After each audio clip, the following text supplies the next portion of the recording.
Cherry vodka? Cherry vodka. Yes. You want drop it too? Straight from Poland. Long time no see, man. That's right. I was phoned about 3 times to your place, but you was not home. How you get on? You alright? The Guralu, that's like Polish mountains. Highlands song. Highlands, you know, song. And you was hoping to make some money over the summertime to keep the family going over the winter. Like Highlanders, they have to go to the town or something to... I leave the mountains behind. For work, for bread, you know, to make... You're starting now. Come on then. Oh, Hegman. Góralu, czy cię nie żal odchodzić od stron ojczystych, śmiergowych lasów i chwal i tych potoków przejrzystych.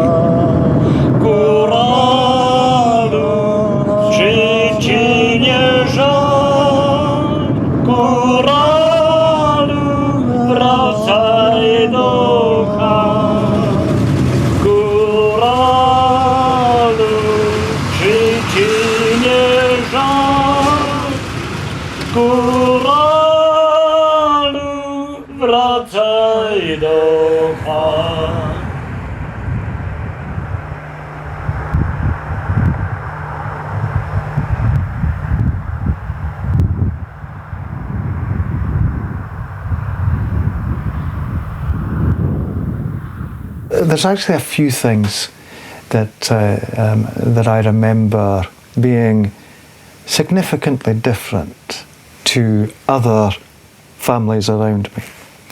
Food, yes, was one. Polish sausage, sauerkraut. My father would do amazing things with red cabbage and wonderful, wonderful meals. 3 or 4 of his Polish friends used to come to the house quite regularly. I was just a small child at the time. But I could see the expression in all of their faces. To be together, you know, with each other, you know, brought them considerable happiness. Because within this overall Scottish environment, here was this little pocket of Poland.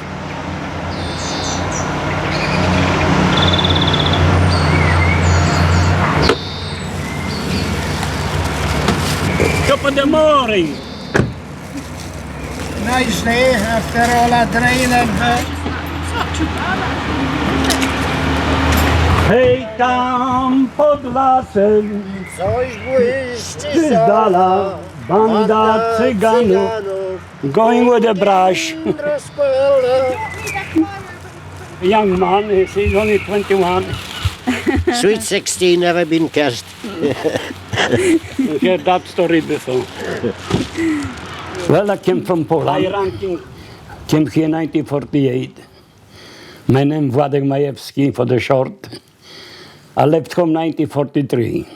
I was working during the war in Germany. And after the war, I joined there with Americans, work company. Was with them for about 6 months. And then, well, we got good chance to go to America or Britain, well, immigration like. They call it displaced personnel. That's it. A man without a country or something. Well, that's what we came up here. It was very different. It was a very difficult subject for my father to talk about. And he would tend to very quickly manoeuvre his way out of having to speak about this subject. My father was 17 when Germany invaded Poland. All he told me was that he was taken into forced labour. They would take the individual and nobody would know. Literally, the parents wouldn't be advised that you were being taken. They were simply removed, they disappeared. That was the end of the story. He must have been working in horrific conditions. He did suggest that he was made to work up to his chest in water, digging out, I guess, foundations. However, the effect on his body was extremely destructive. And by the age of 50, he was rendered almost immobile.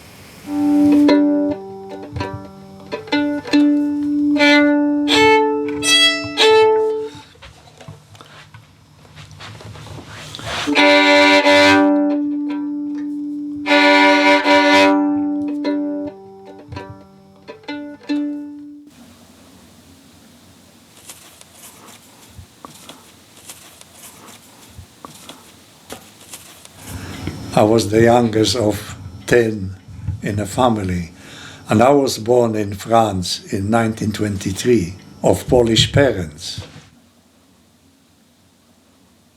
I'm on the left there with the white shirt. That's in Villers in France, my house where I was born. That's the sort of the miners' housing. They were all miners. Thousands of Polish people in that mining area, you see. Until 12, I was still at school. But after 12, I just went to work in a coal mine. In 43, the Germans were taking all the youngsters to forced labor to Germany, you see. And I was on the list. They find out that I was on the list to go.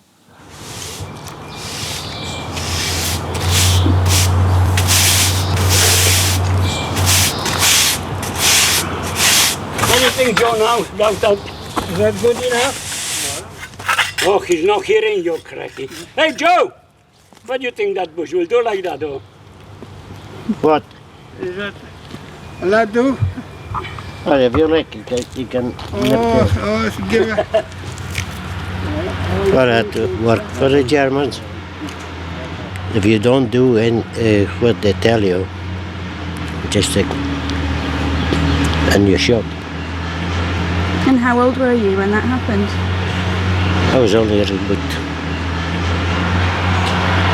16 or something like that.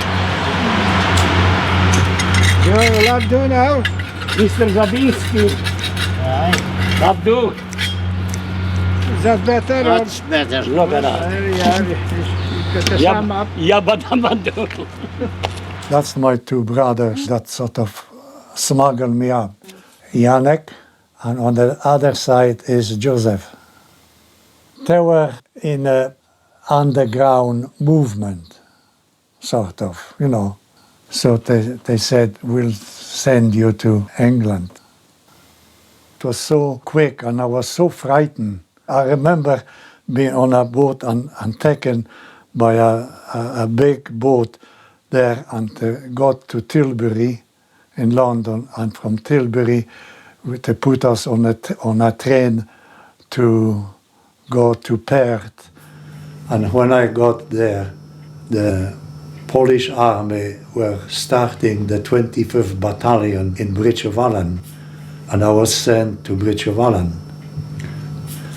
Being a musician, you see, I was in an orchestra, and I used to play in the officers' mess.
I got cut it in half. I cut down that bit. Oh, that one was good. Well, just left Poland at a young age, at 17. I just came from France. They gathered all us together there and then brought us over here to Scotland. Join the army here.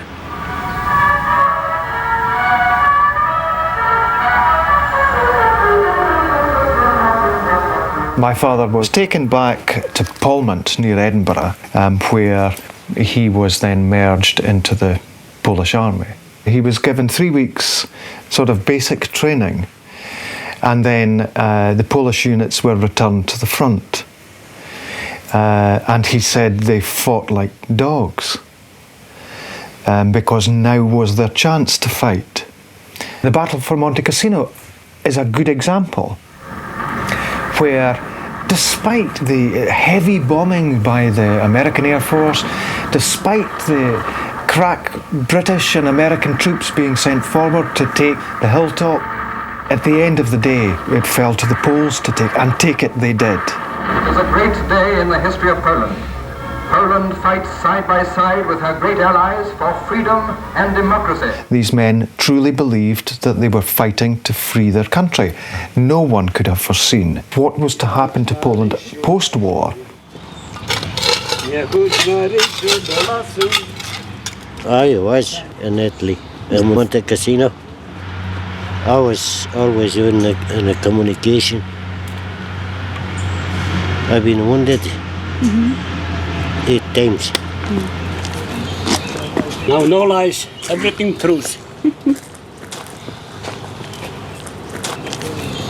They say we just organized Polish army and they thought we going carry on, get the Russian out from Poland, you see. But didn't happen that way. General Anders was in Monte Cassino. He was fighting there and he was wanting to go with the army, Rzemiwowski do Polski, but they never allow him to do that. They sent us to Invergordon at the end of 44. We stay in a castle ground there until the war was finished, you see. We were told it's no use going because the Russians took part of Poland. My mate, he did go. When he went over there, his mother was still living, but his father was killed. You see? And it wasn't long after that he was killed with the Russians. The Soviet authorities would put them to death. Very straightforward. The threat was that if he was to return to Poland, he would be shot. Any return of Polish freedom fighters would have been seen by the Soviets as a potential threat. Okay. Never thought we settled down here. But then, well, if you make the losses, well... You see that? Well, that's like when the army finished, well, they said, well, we could go back to Poland or stay here, like, and I got them up, then I went to work. And then you said there was still communism in Poland. There was no freedom there. And quietly before we get the news how to get on in Poland. We really didn't know what was going to happen, you know, to us. We were just waiting. And after 2-3 months or something, we went to get the mob, and you got a civil suit. We still stay in a camp, you see, because we were a sort of resettlement corps. That's what they call resettlement corps. A unit had to be created that was going to manage the rehoming of all of these men who had fought for their country. There was work for them there. My father was working on the building of a reservoir. And my grandmother was his landlady. And of course, he became close to my mother at this time. And eventually they married.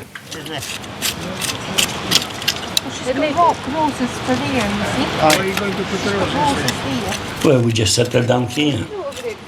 The first job mine was here in the hydro scheme, power station, like, you know. The big agent came up from Kanich and he said, I'm looking for some strong men heavy job, good pay.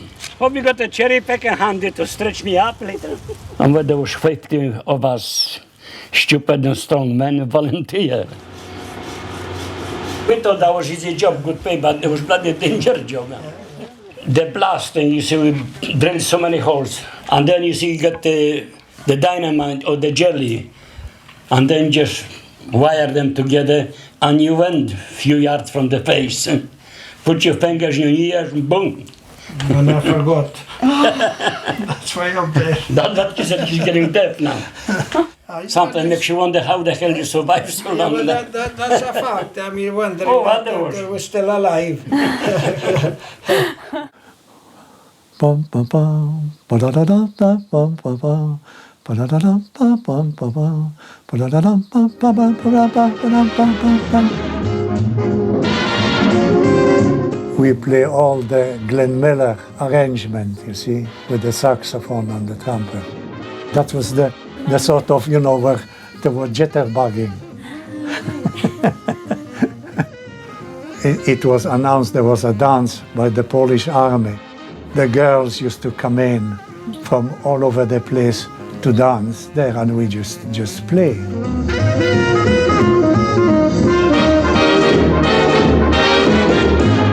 That was the dance hall here.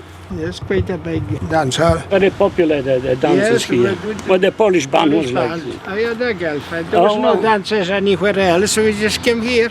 Oh, there's supposed to be good dancers here. Like, Of course, that time you was young. Couple of drum, you was beating 16. No, I wasn't drinking that time. No.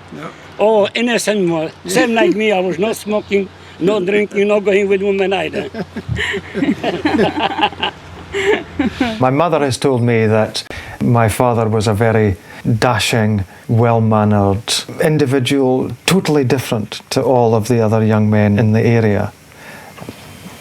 I can well see my mother walking through the high street of Elgin and other girls of her time being quite envious of the fact that she had a Polish gentleman on her arm.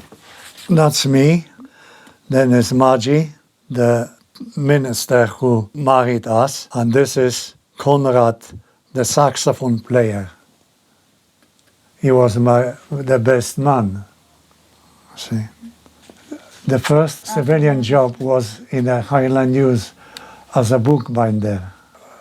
When I got the job in Inverness, I couldn't get to stay anywhere because wherever there was a room free in a paper, and I went to see about it, they said it's not vacant. They wouldn't take a foreigner at the time, you know. So for 6 months, I just stay in the Highland News among the machines. But when I was in the Highland News, I used to play in the Empire Theatre, and it was owned by the owner of the Highland News as well. He used to say to me, "You just go for your rehearsal there, you see." So I was always spoiled with my music.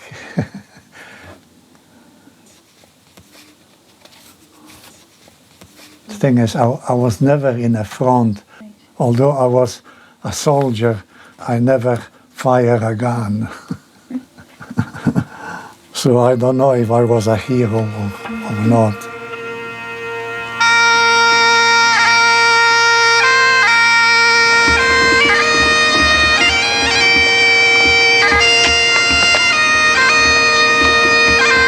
The British government, for one reason or another, decided that in the Victory in Europe parade, that the Poles were not to be represented. Similarly, on Remembrance Sunday, every year from then, the Poles were excluded. The Poles did in fact hold their own ceremony exactly a week after Remembrance Sunday. To be excluded from the parade of fighting Allied forces must have been shocking for these men. I've seen my father in tears many, many, many times. He was devastated that his country was not free. He was devastated that he had effectively lost his family. After fighting for his country, after having suffered as a result of an invasion, he did believe ultimately in Polish freedom, but he didn't survive long enough to see Poland free.